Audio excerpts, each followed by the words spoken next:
हरियाणा के senior IPS Y पूरन कुमार का बुधवार को अंतिम संस्कार हो गया।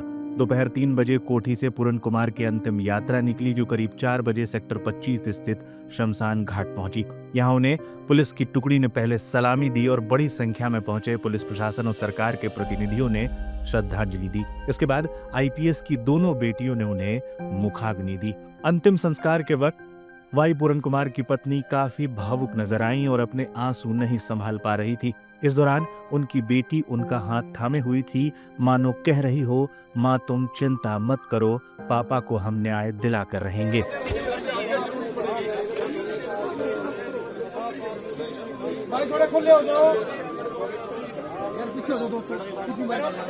वहीं वाई पूरन कुमार का परिवार, जो पहले पोस्टमार्टम नहीं होने देने के लिए अड़ा था, लेकिन अब पोस्टमार्टम के लिए सहमति दे दी है। वाई पूरन कुमार की पत्नी और आईएएस अधिकारी अमनीत पी कुमार ने बुधवार को कहा कि चंडीगढ़ पुलिस द्वारा निष्पक्ष जांच के आश्वासन और हरियाणा सरकार द्वारा गलती करने वाले अधिकारियों के खिलाफ कार्रवाई की प्रतिबद्धता के बाद उन्होंने शव के पोस्टमार्टम के लिए सहमति दे दी है। परिवार से मिली सहमति के बाद चंडीगढ़ के पीजीआई एमआईआर में शव का पोस्टमार्टम किया गया, जिसके बाद अंतिम संस्कार के लिए शव को रवाना कर दिया गया।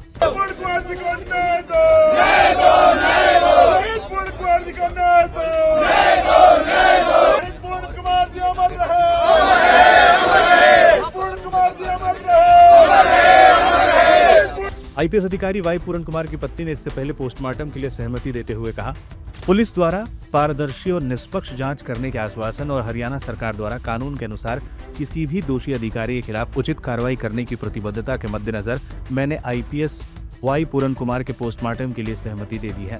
समय पर पोस्टमार्टम होने से साक्ष्य मिलने के महत्व और जांच को ध्यान में रखते हुए मैंने एक बैलिस्टिक एक्सपर्ट और एक मजिस्ट्रेट की निगरानी में पूरी प्रक्रिया की वीडियोग्राफी किए जाने की सहमति व्यक्त की है। मुझे न्यायपालिका और पुलिस अधिकारियों पर पूरा भरोसा है और मुझे पूरी उम्मीद है कि जांच निष्पक्ष तरीके से की जाएगी ताकि सच्चाई सामने आ सके। परिवार पुलिस के बीच 9 दिनों तक बना रहा गतिरोध। शव के पोस्टमार्टम को लेकर परिवार और पुलिस के बीच 9 दिनों तक गतिरोध बना रहा। परिवार अपनी मांगों पर अड़ा हुआ था। इसके बाद सरकार द्वारा डीजीपी को छुट्टी पर भेजे जाने के बाद बुधवार को स्थिति में बदलाव आया, जब परिवार ने पोस्टमार्टम कराने की अनुमति दे दी। पुलिस के अनुसार पोस्टमार्टम रिपोर्ट का इंतजार है, क्योंकि पोस्टमार्टम रिपोर्ट जांच की दिशा तय करने में अहम भूमिका निभाएगी। मामले के पीछे के कारणों और घटनाक्रमों पर कई तकनीकी सवालों के जवाब मिल सकते हैं। इसके साथ ही अंतिम संस्कार भी बुधवार को कर दिया गया। परिवार की 31 सदस्यीय कमेटी ने बड़ी बात कही है। कमेटी के लीगल एडवाइजर ओपी इंदल ने कहा है कि चंडीगढ़ प्रशासन पर दबाव बनाएंगे। मामले को जाट वर्सेस नॉन जाट बनाने की कोशिश हो रही है। मामले को जाति के नाम पर घुमाने की भी कोशिश हो रही है। इस कमेटी का लीगल एडवाइजर और मेरी इसमें मतलब कि अच्छे कानूनी तौर पे मैं सारा ये मामला देख रहा हूँ। तो हमारी जयनारायण जी ने ब्रीफ कर दिया। हमारी प्रशासन से लीगल डिमांड है कि जब एफआईआर में 306 लग गया या एट्रोसिटी एक्ट के तहत एफआईआर दर्ज होगी, तो उसमें एक प्रोविजन है कि आप उसको इन्वेस्टिगेशन से पहले भी गिरफ्तार कर सकते हैं।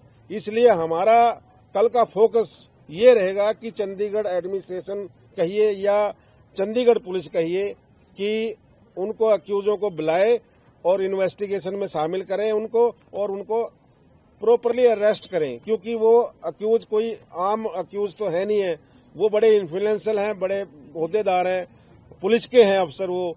क्योंकि हमें डर है कि वो जो इसमें तथ्य हैं उनका तोड़ मरोड़ कर सकते हैं, विटनेस को डरा सकते हैं और मैनिपुलेशन भी कर सकते हैं हर सर्कमस्टांसिस का।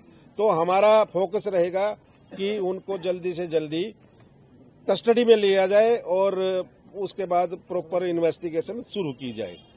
ये हमारा लीगल डिमांड है। कोई हम बाहर लॉ से बाहर नहीं डिमांड मांग रहे हैं, हम बिल्कुल टू द पॉइंट अपनी बात रख रहे हैं।